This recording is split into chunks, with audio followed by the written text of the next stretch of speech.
Ay, magandang gabi mga boss, mga kamping, mga kabunyog. Salamat doon sa dumadagdag na subscriber, no? Maski pa konti-konti, okay na yan. Basta magkakasama tayo, ha, mga boss. Siguro alam niyo naman ako ito lahat. Kanina pa ito eh. Nag-resign na si Sara Duterte bilang DepEd Secretary at saka NTF-ELCAC, ano? Pakinggan natin. Hindi ko narinig nyo na to.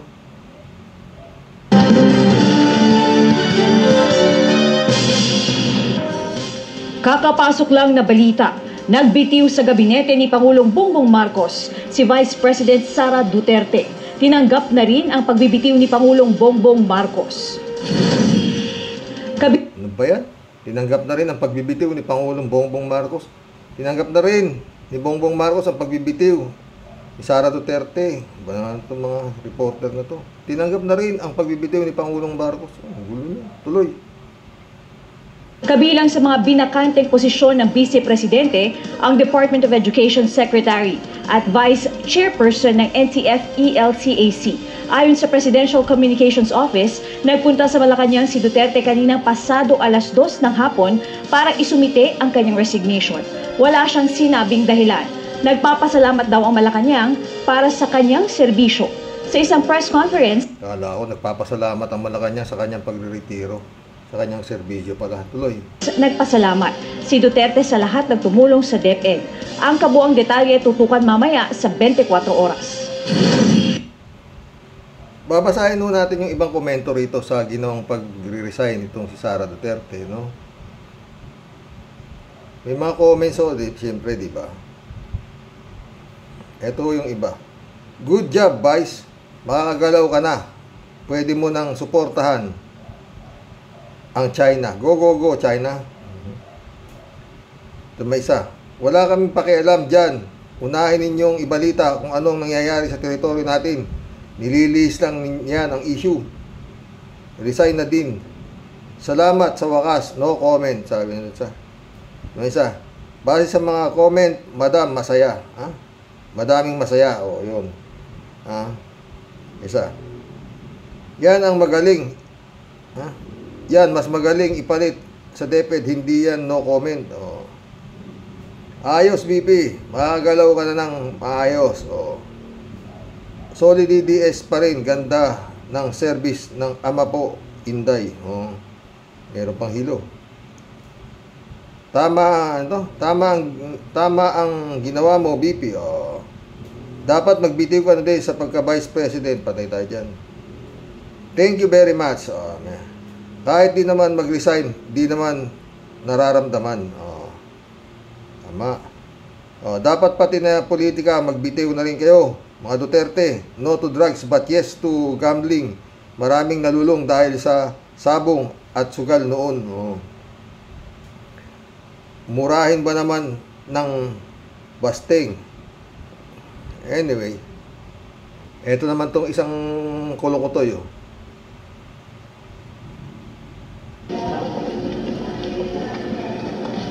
VP, what prompted you to resign?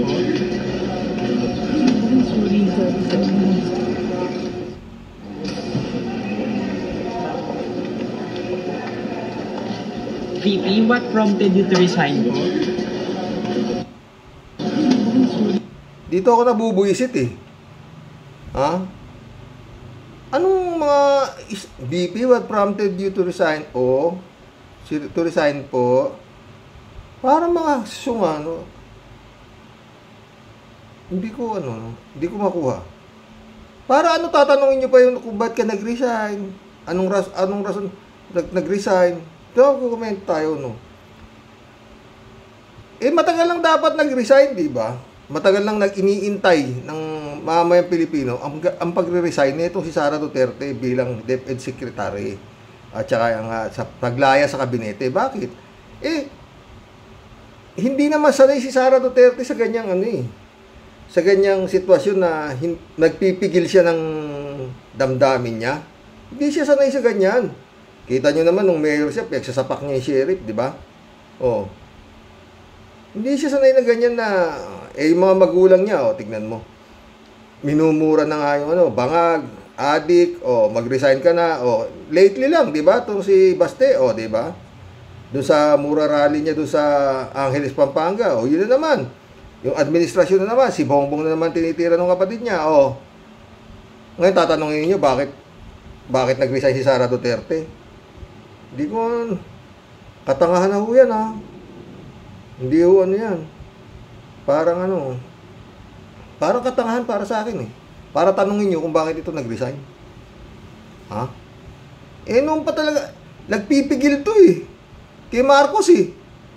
Nakita niyo, di ba, yung bata? Eto, meron kang premyo sa akin, pulburon, kainitan nun yun siya. Pinagdinidiin nila na to si Marcos, eh, adik. Di ba? Nakaka-adik yan. Mga ganon. Sekretary siya, bumaba sa sasakyan para bigyan ng pulburon yung bata. Ganon din yung ama. Tapos tatanungin nyo, bakit siya nag-resign? Sa totoo lang, no? Lahat ginawa na ng mga Duterte kay Marcos para siya tanggalin bilang tanggalin sa kabinete ni Marcos. Pero si Marcos, hindi siya tinatanggal talaga. Come to the point, pinagtanggol pa nga siya ni Marcos sa asawa niya, di ba? Nung sabi ni Lisa Marcos na, budget na yan sa akin, si Sara Duterte, pinagtanggol pa, di ba? At sinabi ni Marcos na hindi ko tatanggalin yan bilang bilang DepEd Secretary dahil wala akong makitang dahilan para yan tanggalin. Kaya hindi wala, eh. Talagang automatic talagang hindi tatanggalin to, eh.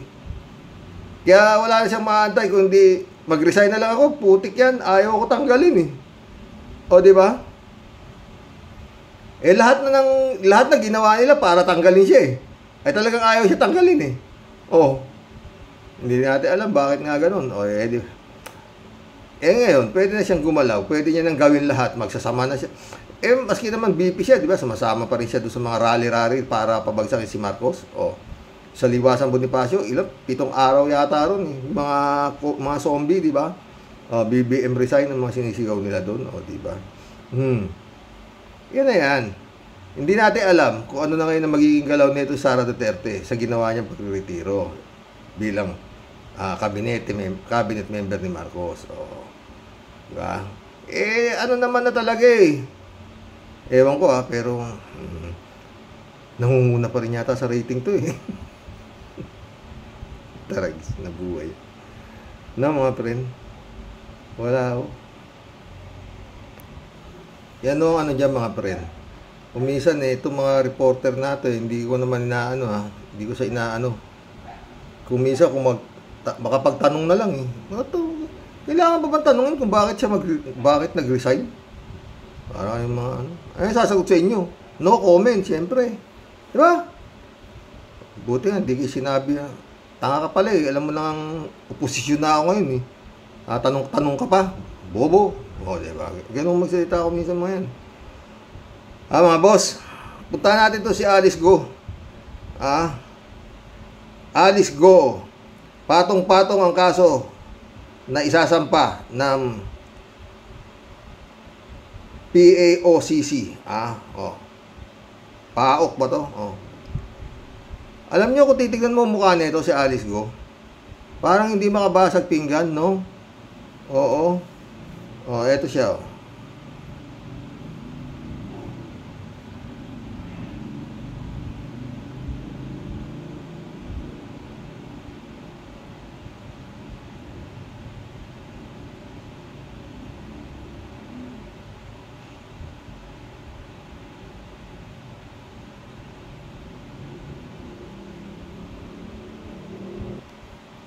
masyadong yun hong si Goo, siya, meron hong, siguro alam niyo na, eh, meron hong siyang true identity na sinasabi ni Sherwin Gatchalian na Go Wow Ping, na pumasok dito 13 anyos siya, no? Anyway, sa dami ho ng mga ebidensya, sabi nga patong-patong na kaso, pwede pang matanggal sa pagiging mayor o whatsoever, no? Itong si Go Waping, no?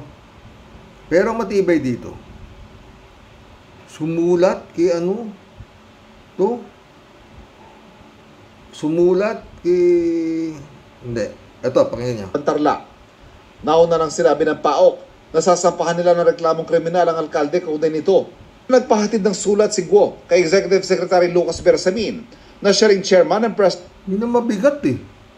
No? Mayor ka lang. Sumulat ka kay Executive Secretary Lucas Bersamin. Oh?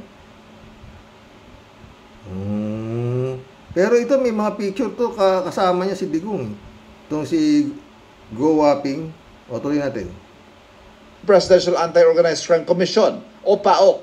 Just expressing the mayor's intention that she will that she is one with the commission to uncover the truth and for justice to prevail. Ito yung mga abogado niya, itong mga babae. Pa-cute din, may cute din, Sa 6 na pahinang liham, sinagot ni Guo ang ilang aligasyon. Itinanggi niyang money laundering at pagpapatayo ng Pogo ang layo ng Baofu Land kung saan naging part owner siya.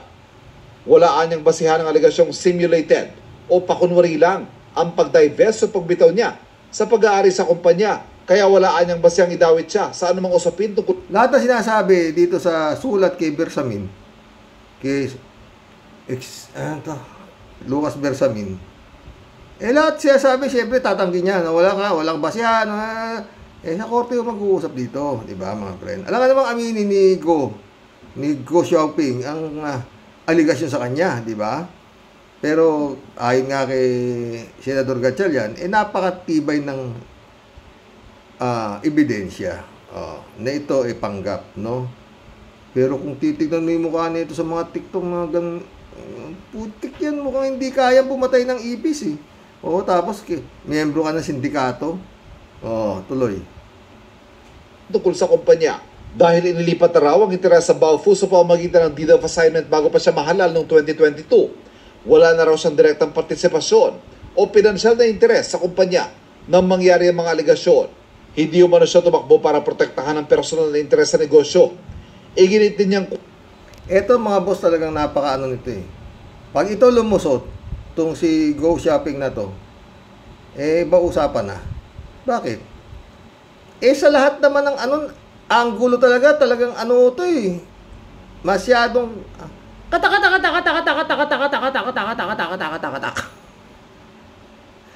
nagparehistro siya as new voter sa Banban 2021. Ang una niyang binoto yung sarili niya dahil 2022 nag-file na siya ng candidacy bilang mayor ng Banban. Di ba dahil pangarap daw niya maging mayor. Yung iba nga, di pa siya kilala eh. Tapos, pero masama amigo dito. Baka hindi rin nila mahipo to.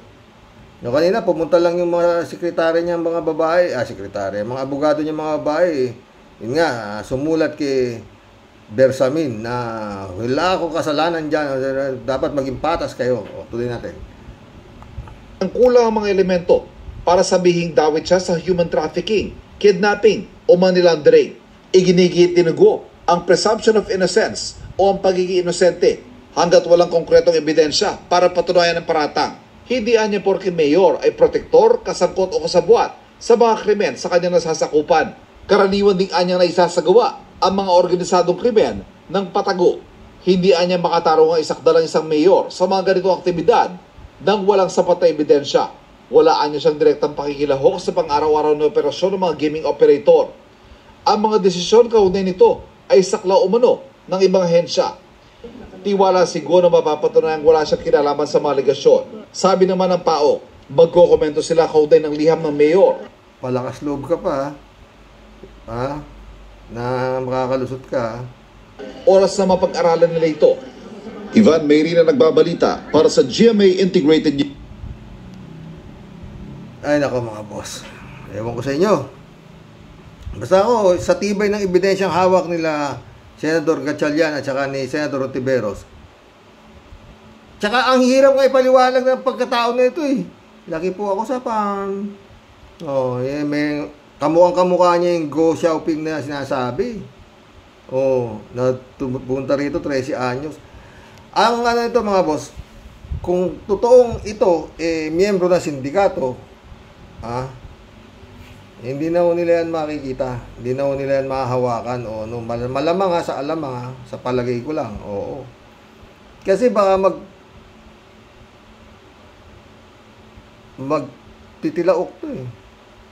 O, tayo si Kibuloy, hindi nila mahawak-hawakan. O, diba? Eh, mukhang batang digong din tong Gaussiausing na to eh. Dahil pogo eh, diba? O.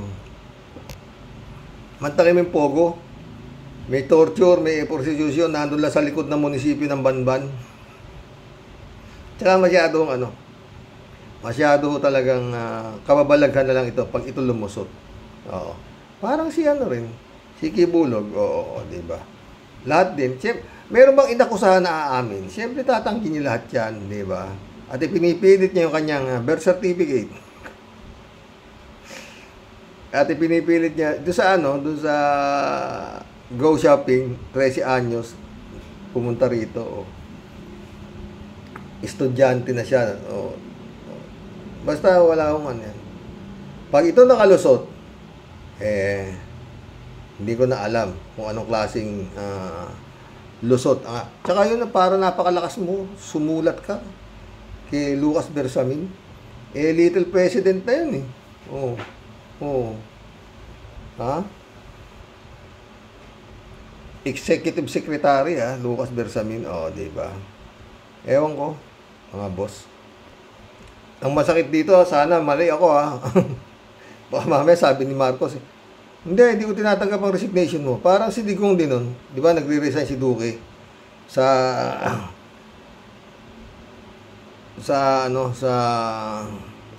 Department of Health. Hindi wala kang kasalanan.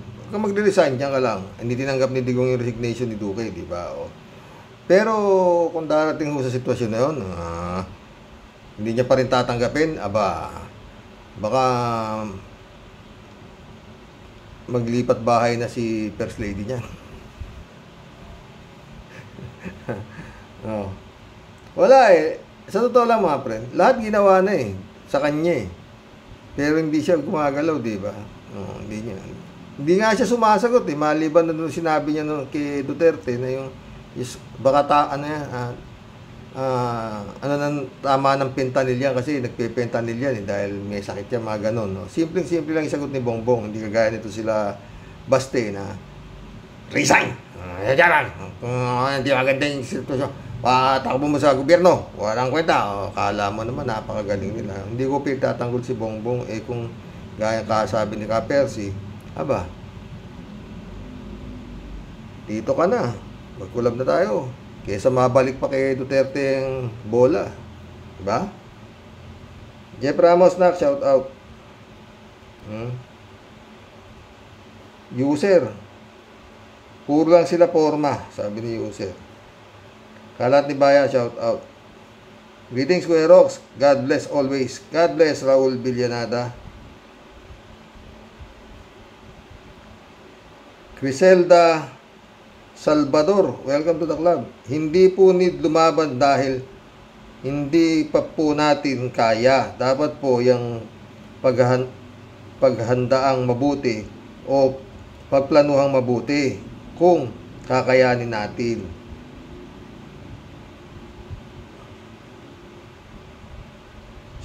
Sumagot si David Allen Mendoza. Kung di po tayo lalaban, papayag ka naman po ba magpaalipin sa kanila? Kung sasabihin nyo naman na dalhin sa UN, ay wala rin silbi po yun. Kasi di naman po kikilalanin ng Chekwa yung desisyon ng UN. Kaya saan naman po tayo lulugar? Yun nga rin ang sagot ko sa iyo, Criselda Salvador. No? Si Eli, sumagot din si Eli. Walang gyerang mangyayari, boss, dahil hawak ng mga mayayaman yan. Dahil kapag nagkagera, silang mga mayayaman ang higit na tatamaan. Kaya walang kwenta.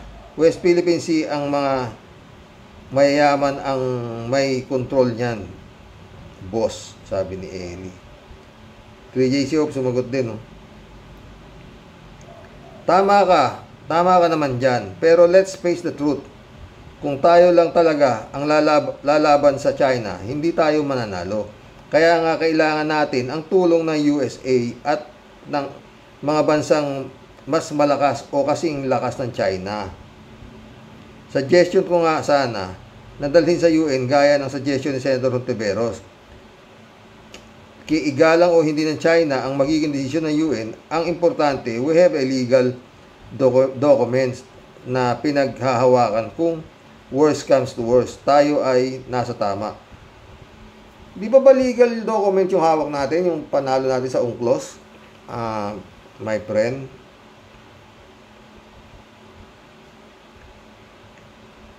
Kaya lang nga, sabi ni Digong, this is just a piece of paper. Tinapon sa basura. Tuloy natin kay Prince Shervin. Saan tayo lulugar? Mahirap sagutin pero kailangan nating manindigan. Hindi man ura-urada, kailangan pa rin talagang magtimpi kung di mas masahol pa sa ginagawa ng China ngayon ang gagawin nila sa atin. And doon na ako sa ngit-ngit nating mga Pinoy, pero may paraan. We have to outsmart China. Ito naman ang paraan para tayo ay ang manaig against China. Kung sa paanong paraan, yan ang dapat pagmitingan ng gobyerno. Totoo yan, my friend. Your left and the right, all them apay, so clean and bright. Raul Villanada ulit, oh. May mga pinuno ng militar na nakapako sa kamay ng mga politiko. Hindi na kanilang trabaho. Meron din na matino na pinunong militar na marunong tumanggi pag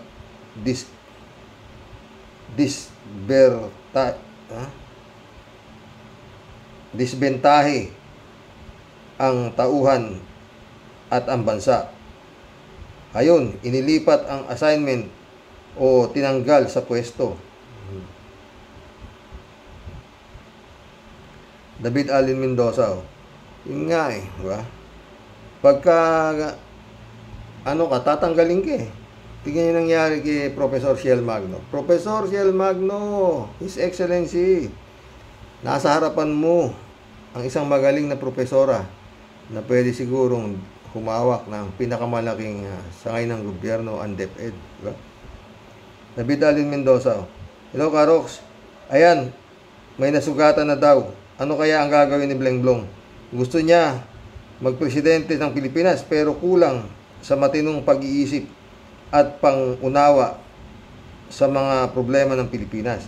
Ay, magpapaalipin na lang tayo sa mga Tsekwa kung wala din lang magagawa ang gobyerno natin laban sa China.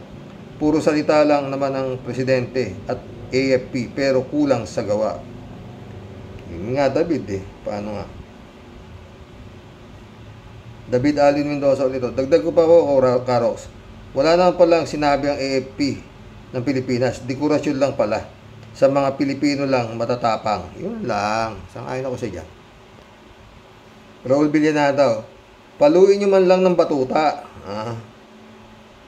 Debrado Ludovico, shout out. Dapat lang lumaban na. Sobrang pangbubuli na yan. Bakit ang Vietnam, South Korea, Indonesia, Japan lumalaban? Pilipinas lang naman ang ayaw kumasa. Hindi ko alam ang dahilan. Sa bandang huli tayo pa ang may kasalanan. Lecheng Hinduropot na gobyerno ni Blenglong iwi. Patay. Raul Villanada ulit. Kala ko ba kakausapin ni Binoy ang incheck? Oo naman, nag-aaral pa nga siya mag-incheck. Sumagot si 3JCO po. Busy pa ang magsuklay ng bigote. Nag-iisip kung English ba ang gagamitin niya o Tagalog. Kaso di naman marunong mag-English. Paano yan? Sipain pa siya ni Xi Jinping.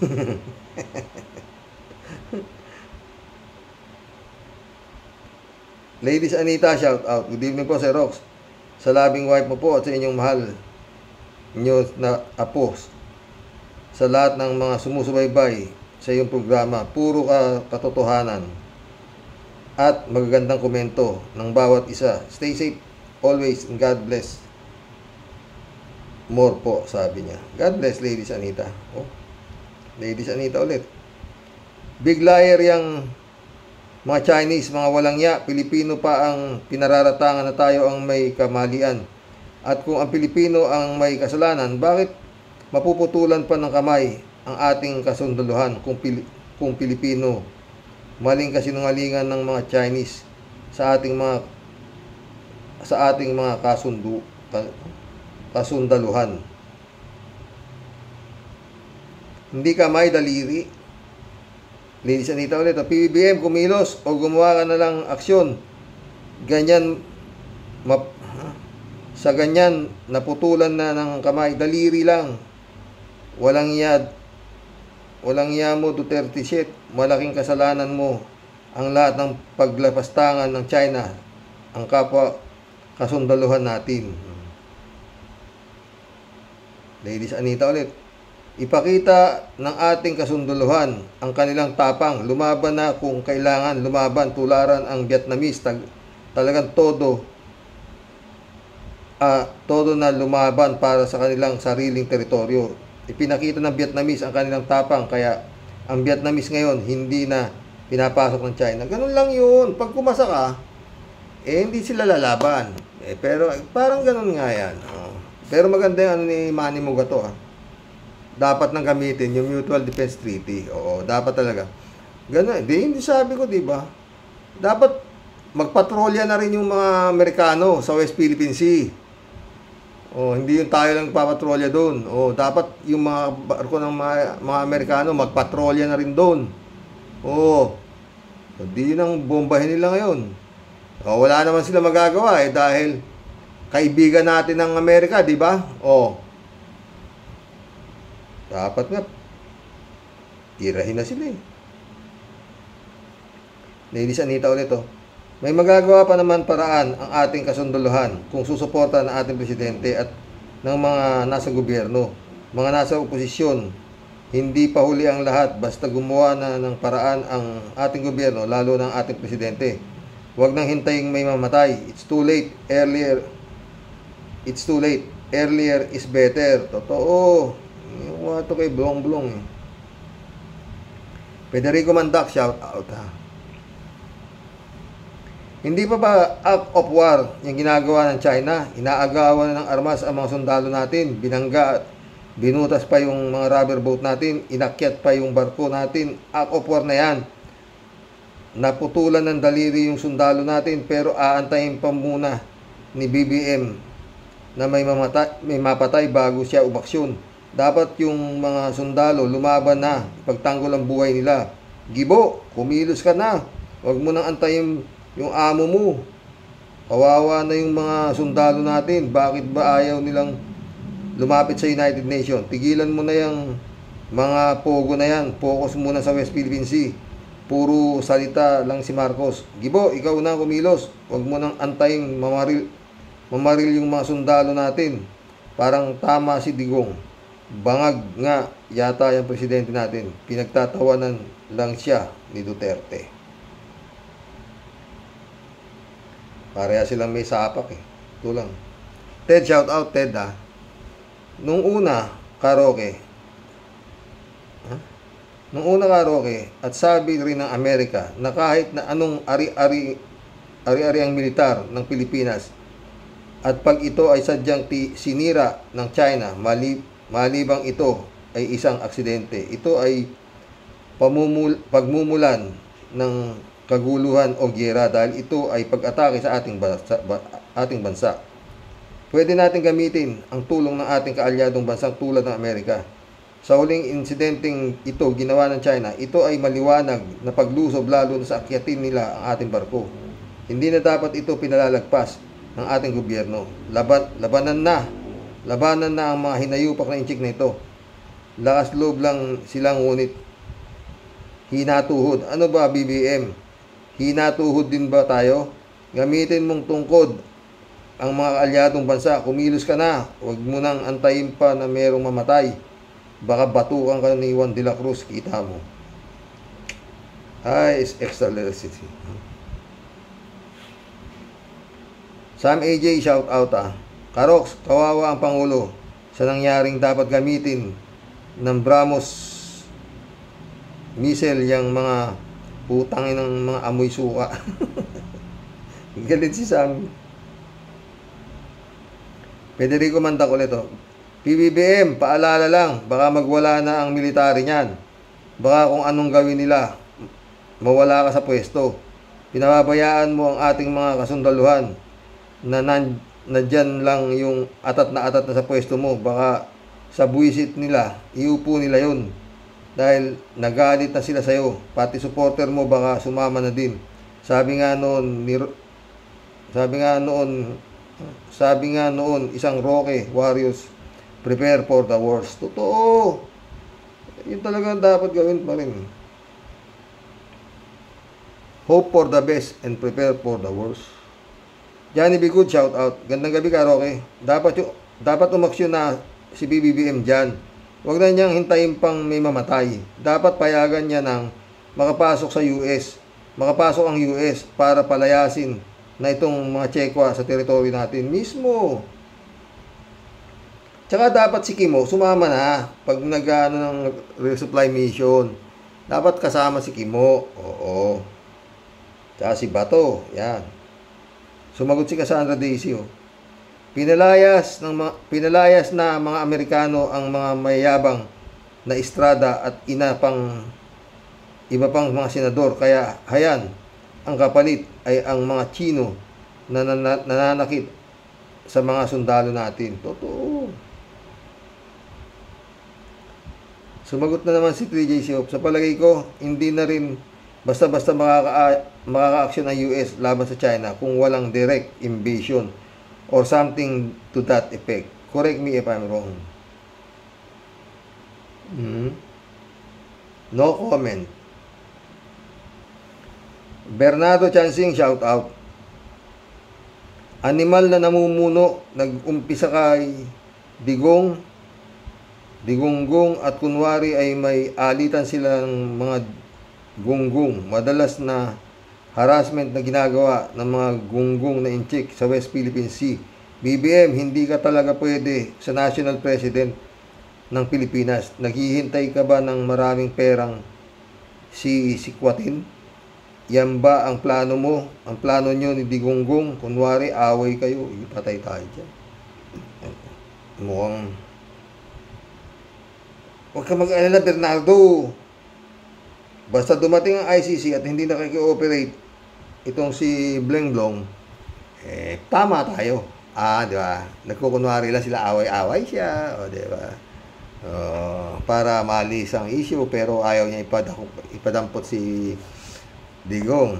Di ba? Shirley Jaser, shout out Ayos Kinakayanan na lang tayo, Karox. Mga busi talaga yung mga yan. Sila yung pumasok sa lugar natin, sila pa yung matapang. Kailangan kumilos na dyan si BBBM. Kinakaya tayo kasi alam nila na di natin kayang lumaban or hindi lang muna nalaban. Noon kasi, Karox, galit na galit yung ibang nasa gobyerno sa Amerikano dahil noon may base sila dyan sa atin. Pinalayas nila, mas gusto pa nila Tsekwa, ano ngayon, anong napala nila? Puro problema ang kinakalabasan. Totoo, Shirley Jaser ulit. Hindi naman duwag ang mga Navy natin, mga ka-warriors. Naghihintay lang yan ng signal ng nakatataas sa kanila. Yun lang. Ang problema dyan, Shirley, pinapatay ka na, mag-aantay ka pa ng signal sa nakatataas. Lalaban na ako Lalo gano'n, agawin mo yung baril ko. Ipares lang tayo sa buhay, barilin na kita. Tama ba ako? Sumagot si 3J Siok, no? Tama ka, Shirley. Huwag naman nating sabihin yan na duwag ang ating Navy. My goodness, they are in the front line. Imbis na palakasin natin ang loob nila, sinisira pa natin. Hindi natin alam ang kanilang sitwasyon at meron silang commander-in-chief na sinusunod. Hindi sila pwedeng kumilos ayon sa gusto nila. They have to have an order from the top. Alam mo, friend 3J Siop, siguro sa sitwasyon, yung order from the top, andito, inakyat yung barko natin, tas aagawin yung, anong order from the top, bibirahin kita Ba't ako ipapatay na ako, order from the top pa. Hindi na pwede yun. Lalaban na ako O, di ba? Tama ba ako, my friend? Guys, let's pray for them instead and give our support no matter what. Totoo yan, 3JCO. Prayers na lang ang tatlong magagawa natin dyan. Danilo Santos, shout out. Mahinang administrasyon, kaya ginagago. Sundalo, lumaban na. 3JCO na naman. Sumagot. Siyempre, gustong-gusto na nating lumaban ang ating AFP dahil talagang below the belt na ang mga pang-aabuso ng mga China. Pero step back muna tayo dahil at limiin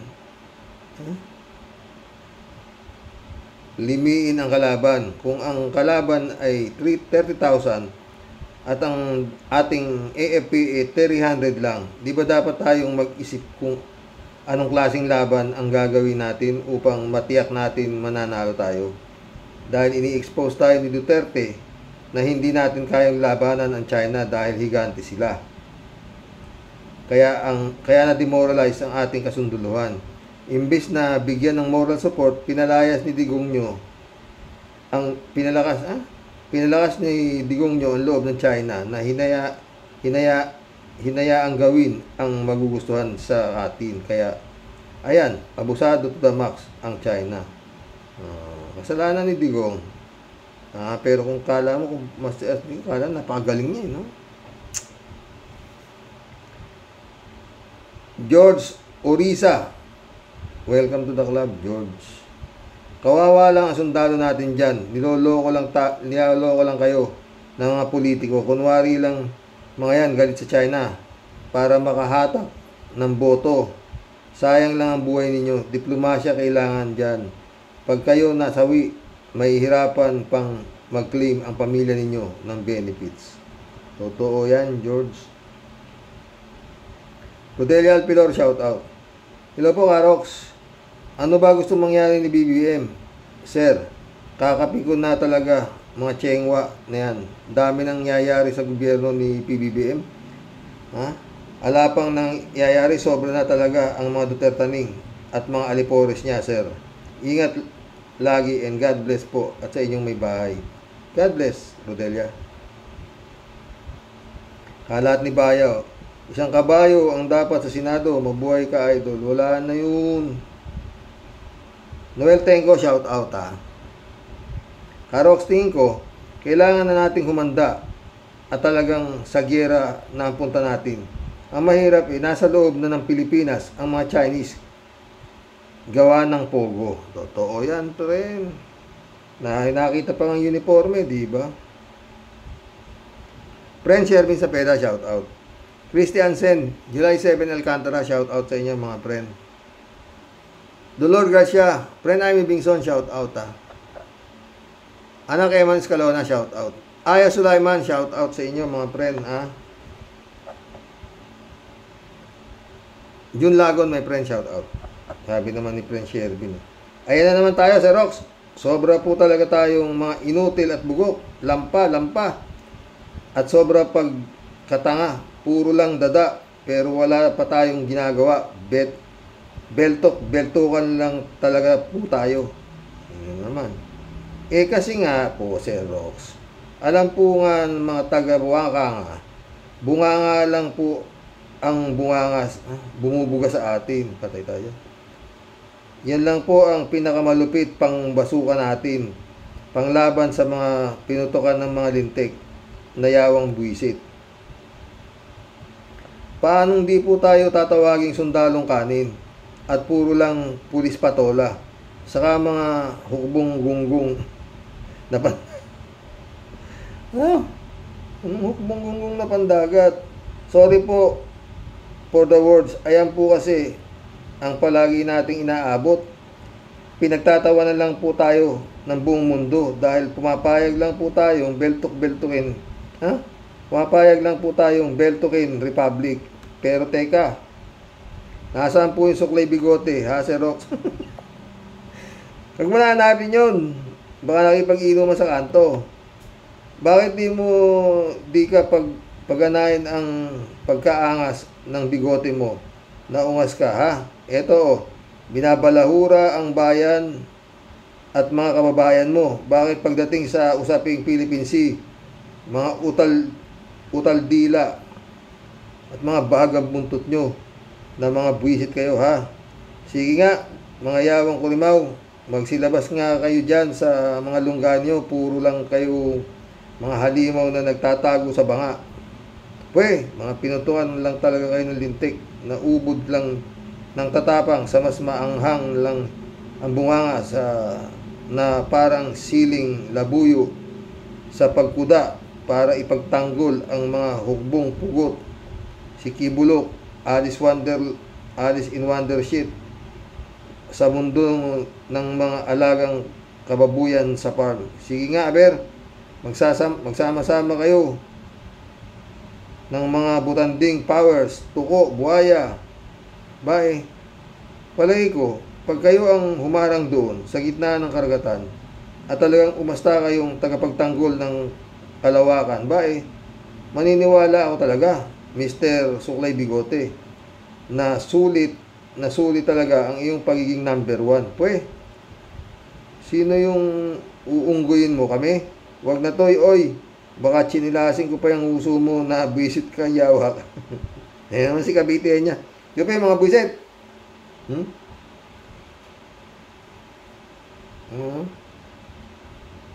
Niyuyura na ang mga dangal at buhay ng mga kababayan ninyo. Puro lang kayo pakyut, mga leche. Baka di ko na talaga kayo matansya pag susuotin ko na kayo lahat ng bahag ng katutubo para sa flag ceremony. Makita nyo talaga, init ang ulo ko. Sumasabay sa kirot ng rayuma ko. Kinam, Hoy, magsiayos kayo, ha.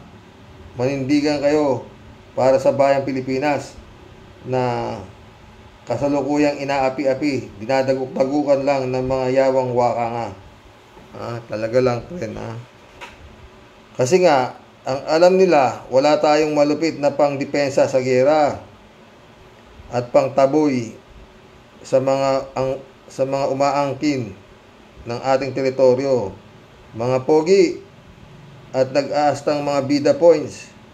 Ayan, marami po tayo. Pero sa tunay na depensa ng gera, isa po tayong batalyon ng mga pinutukan lang ng lintek, Xerox. Kaya sa atin po, mga pinuno sa depensa, mga sir, dagdagan pa po natin ang pagkain ng kamote at kalabasa. Yan po kasi palagi ang inaabot natin, palaging malatang kalabasa at nangangamote ang napapala natin sa mga matatalino at swapang na matching na tiyengwang waka nga. Ang galit si Tia Deli sa waka nga.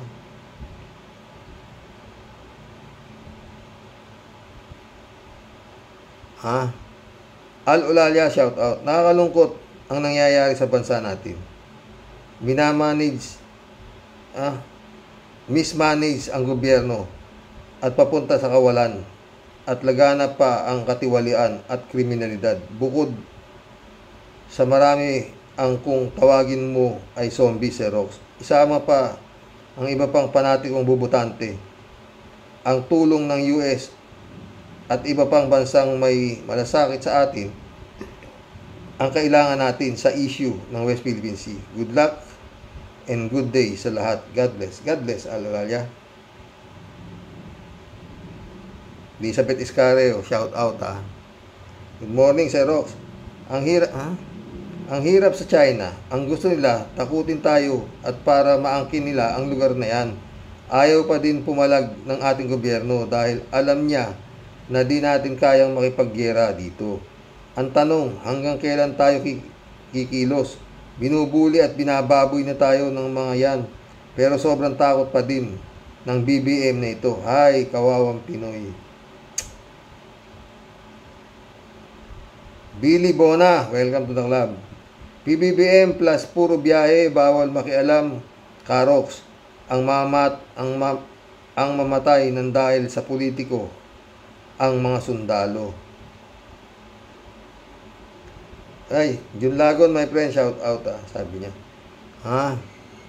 Hello, Manong Roque. Nakakabahala na po yung mga ginagawang ka-harassment ng China sa atin. Ano po ba ang kasalanan natin sa China?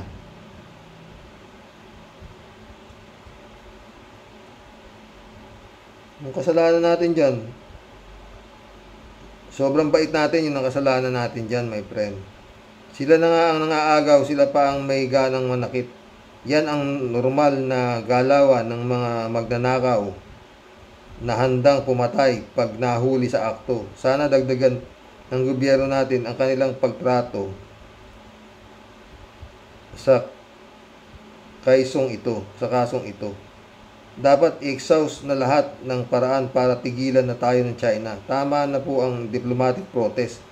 It's to step up. Ipagdasal natin si Bongbong na biyayaan siya ng karunungan at kaisipan upang harapin ang problemang ito.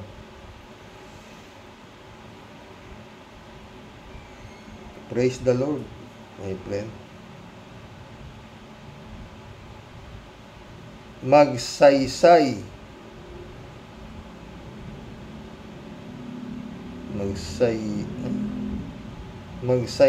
sabang. Welcome to the club. Para sa akin, hindi masamang maging matapang, pero dapat nasa tamang panahon kasi sa tingin ko, pakikipag-usap ang pinakamabuting paraan. Mukhang kailangan mong magsalamin, magsaysay sabang. Sumagot si TJ po, ang China, hindi makukuha sa santong dasalan yan. Hindi rin yan makukuha sa santong paspasan. Sa papaanong paraan? Yan ang ipaubaya natin sa US, Philippines, at Japan, Australia, at sa iba pang mga kamping bansa ng Pinas. Ang hirap kasi ng sitwasyon ng Pilipinas dahil nasa pasok na sa ating bakuran ang mga sundalo ng China. Mahirap gumalaw. Yung kalaban mo nasa loob mismo ng bahay mo at mas marami sila. Hindi natin napansin yung ginagawa ng nakaraang administrasyon, kaya maingat ang BBM administration kung paano gagalaw. Sana tama ka, my friend. Lili Chang. Shout out, Lili Chang, ha. Wala tayong maasahan dyan kay Bongbong. Kikilos lang yan. Pagkakapirahan, kurap nga Alam nyong magnanakaw, aasa pa kayo. May maasahan ba sa ganyan? Nakakatawa ang Pilipinas, sadsad na sa kahihiyan. Paano ka irirespeto ng mga incheck tumatanggap kayo ng lagay? Ang dali lang pala kausapin ang Pilipinas. Painan mo lang ng pera, tiklop na. Paano natin malalabanan ng China? Sakop na ang karagatan at baybayin natin. Lahat ng kapuluan, nakapalibot na. Talo na, hindi pa tayo makakatakas sa bayan natin. Wala na tayong pagtataguan. Ang kailangan na lang, alisin si Marcos at Sara. Wala nang iba.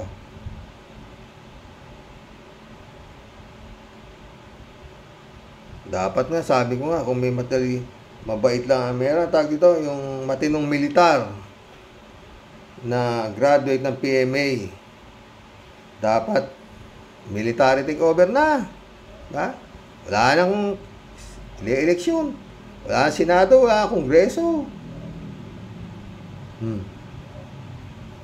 Ulit-ulit ako kung nagamit lang yung Marcos yung martial niya nung maganda, hindi sana wala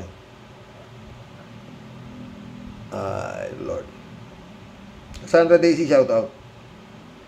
Nakakayak na talaga, Mr. Rox, ang sinapit na sundalo natin na naputol lang hinlalaki. Hindi na kailanman makakahawak na ng ating kapwa Pinoy na naputulan ng daliri. Nasaan na ang hiwi nating na Presidente Marcos na magaling lang mag-speech? Bakit nagtatago ka? Ni isang Pilipino ay di dapat masaktan sa mga Chino na ito. Oo yan.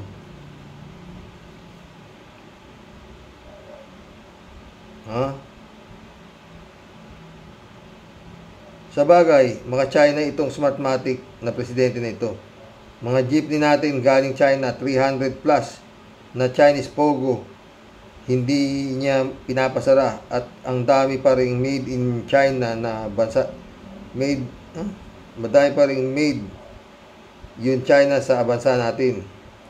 Please watch Toto Kausing dahil siya ang tunay na mga Pilipino katulad ng mga Rocky Warriors.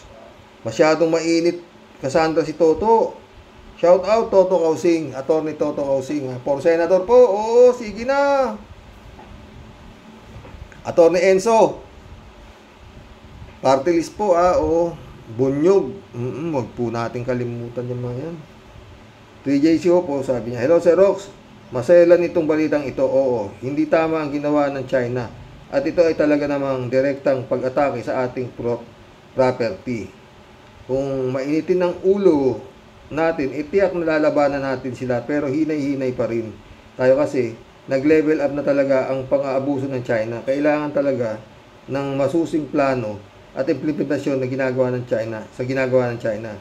Naniniwala akong hindi tayo dapat magpapadalos-dalos sa Rox. Kasi tutob ka tayo ang argabyado, pero kung lalabanan agad-agad natin ang China, malamang na sa alamang maraming buhay ang mga nganib. Kailangan talaga ng masusing plano. Kung ano man ang plano, kailangan natin ang kakamping tulad na USA at iba pa. Yun nga sabi ni Manny Mugato, kailangan ng yan, humingi na talaga ng dyan, at magpatrolya na ang Amerika sa West Philippine Sea.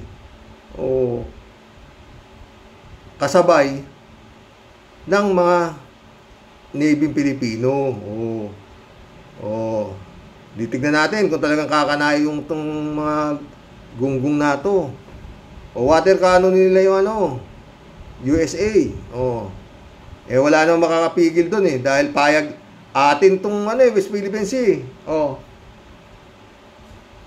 Diba? Sinasabi ni Manny Mugato, yung sana ikukontent ko Kaya lang, ito nga, si Sara Duterte. Diba? Tuloy natin tong kay, kay 3J Show. Don't get me wrong, Sir Rox. Gustong-gusto ko ring gantihan ng China, pero step back muna tayo ng konti dahil hindi ito basta-basta giyera. Alam natin na matagal na tayong ginaganito ng China at parang walang ginagawa si BBM. Sa ating palagay, may ginagawa ang ating gobyerno. Otherwise, matagal na tayong nasakop ng China. Effective pa rin kahit paano kung ano mang itong strategy ng ating gobyerno. No comment, my friend. 3JC of ulit to. Sir Rox, nakapasok na rin kasi sa ating bansa ang Chinese military. Di ba nagtayo nga sila ng internet pole sa loob ng Camp Crame ba yun? Satellite ba yun? Or something during Digong's administration? Where in the world na ang isang bansa ay papayag na makapagpatayo ng satellite or anuman yun sa loob ng kampo natin? Only Digong can do that. Kaya tayo, kung gigirahin natin agad-agad ang China, tiyak na talo tayo dahil ang mga libu-libong sundalong Chinese ay andyan na sa loob ng ating bakuran. Alam yan ng kasalukuyang gobyerno.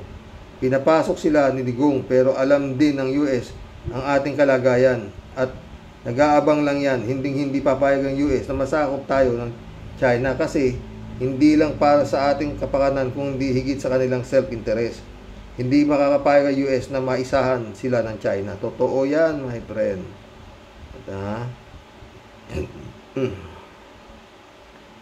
3J Show ulit to. Sir Rox, itong galawan ng China hindi na dapat ipagwalang bahala ng mamamayang Pilipino. Kailangan talaga natin ang taimtim na dasal. Magkaroon ng parang national prayer at ipagdasal ang kalagayan ng ating bansa. Prayer is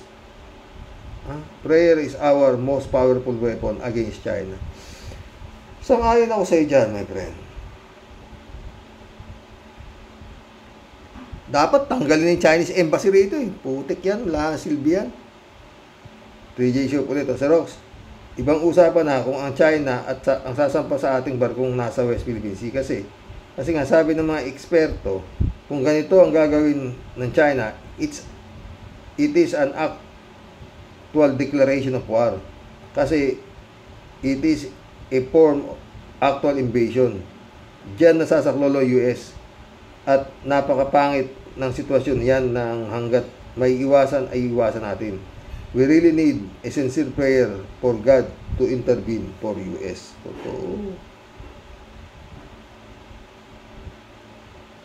J.C. Hope ulit to. Busy ang gobyerno sa napakaraming local issue natin. Kaya ang China naman busy rin sa West Philippine Sea. Yung mga small issue sana put them aside for now at mag-focus ang mga vloggers, influencer SM sa ginagawa ng China para sa flooded ang SM ng mga kawalang hiyaang ginagawa ng China at mag-attract natin ang atensyon ng international community. Just may 1 cent. Just may 1 cent, Sir Rox. Alfredo Vita, welcome to the club. Laban na. Patay kung patay, digong, sumama ka sa laban.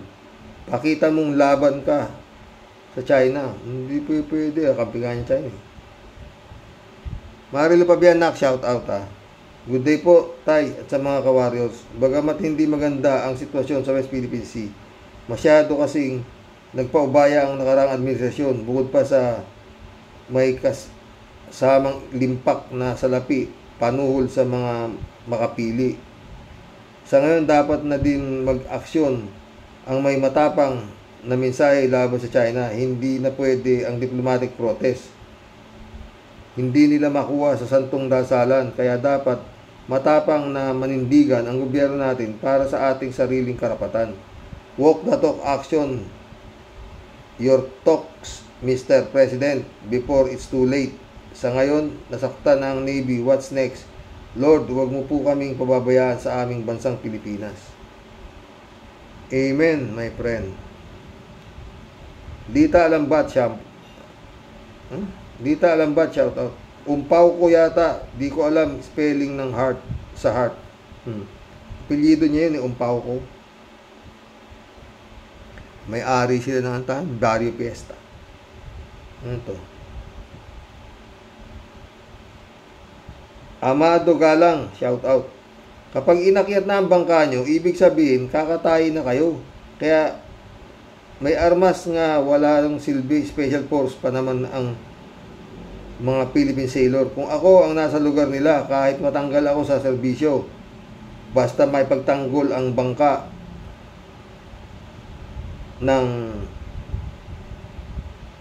Philippine Navy. Imagine, inatake ng Philippine Navy boats at armado ang Philippine Navy sailor, walang nagawa. Kahit na barilin mo ang mga intruder, walang pananagutan ang Navy. Totoo yan, Amado Galang. Huwag ka magala. Sa susunod, susumpitin nila yan. Dadala sila ng sumpit. Tsaka tirador. Kinawa Japan. Kalat ni Baya ulit to. Good afternoon, Karoke. Laban lang. Karoke. Huwag kang umatras. Kaya mo yan. Hello, Mama Bear. Okay lang si Mama. Ben Torres, shout out. Nagbayad na kasi kay Digong ang China, kaya kinukuha na ang binayaran nila. Ganun? Hindi ko alam yan, my friend Kung ganun, hindi malupit. Ben Torres ulit to. Doon dapat ginamit ni Duterte ang taong niya, hindi ang mga adik na pinagpapatay niya. Totoo. Ang tapang niya pala, di ba? Krisha Cheng, shout out Dito nga rin po tayo, lagi lang naulan. Bago pati nabuhos ang malakas na ulan, kulog kidlat muna, katakot-takot tuloy yung pet kong large dog, K9 Labrador, takot na takot. Di alam if saan susuot. Parang mga singkit lang. Dapat po talaga tayo, Rox, patulan na ng Pilipinas ang mga hinayupak na yan ng mahulasan. A pleasant PM po, Tatay Rox, at sa mga ka-warriors. Sumagot si Reynaldo Gonzales. Oh. Kaya matatapang ang Incheck kahit daw sila gumawa ng kasalanan, pagnanakaw, pangaharas, wala naman daw kulungan sa dagat. Ganon. Bisan Cheng ulit oh. Di po ba katarantaduhan ng Shenghot na yan na di sila matakot pag sila pinatulan na ng Pilipinas? Kaso, pinipigilan naman na kesyo dadaan sa diplomatic protest. Lintis na diplomatic protest na yan. Patay tayo dyan. Bisan Cheng ulit oh. Tyrox, baka gusto ni Mark Crooks ng Malacanang na mismo ang akyatin ng mga Shenghot at gilitan siya ng leeg nang mahulasan siya. Ako sa totoo lang po talaga nasusura ako ng husto sa mga nangyayari lalo dito sa West Philippine Sea. Ako may taka, anong mga ginagawa ng mga high-powered na sasakyan pandagat ng Amerika at ng allies? Kala ko po ba'y nakabantay laang sila sa barko ng Pilipinas? Yun nga, akala din natin di ba? Puro akala tayo, ha? Reynaldo Gonzales din, oh. Tungkod na ni Moises lang ang pag-asa. Pahati natin ang dagat para lang lamangan at register sa Register of Deeds. Kanya-kanyang titulo na. Bisan Cheng ulit, oh. Nakaisang oras na pala tayo, mga boss. Ang nasa palasyo kasi, gusto lang sa speech na pangiwi-ngiwi. Wala din naman, kesyo ipaglalaban ng sovereignty ng West Philippines. Kaya nga, may mga nabudol na naman ang current administration na paniwala na totoo ang ipaglalaban niya. But the truth is, maka-Shenghot din yan. At tama po yung comment ng isa tay. Si Isko Yokot, Shenghot yan. Sinabi rin po yan nung ni late Sir Percy Lapid, maging si Lacson, magagaling lang talagang silang mag-hiding inside their shelves. Bye for now po, Tatay Rox. Salamat po for reading my comments. Okay lang yun na to. PJ Shop ulit to. Si Rox, itong tungkol naman sa kay Haring Roque, ang tadhana na rin ang gumagalaw para siya ay ma-expose. Sobra kasing anti-Pilipino nito. China ang gusto niya. Dapat nakipagpalit siya kay Alice in Wonder Farm na seated ship. Kahit pa abogado siya, ay kaya niyang palusutan ang issue. Meron pa rin may expose sa kanya na makakapagpabagsak sa kanya. Ganyan ang tadhana. Kahit pilipitin mo ang katotohanan, lalabas at lalabas ang katotohanan. Ang katotohanan sa pagkatao ni Haring Roque ay parang basurang nabubulok. Aamoy at aamoy. Aamoy at aamoy yan kahit itago mo pa sa aparador. Tao. Haring Roque, go back to your country, China. Ha? Mission accomplished, mga boss. Magbigay po kayo ng komento. Nalulungkot po ba kayo sa naging aksyon ng isa sa pinakamagaling na anak ng pinakamagaling na presidente sa kanyang ginawang pagbibitiw sa kabinete nitong weak president na sana sabi ni Duterte na he is a weak leader. Good night, mga boss. God bless at dasal. Napakagulo po ng Pilipinas. Ha? Sana tanggapin mo na His Excellency ang pag-resign nito, no? Oo, nakita mo na ng mga komento ng tao sa YouTube. Mga comment section, talaga namang nagpapasalamat sila at matatanggal na ito maski na hindi mo tinanggal, di ba? Sus Mario Joseph ka.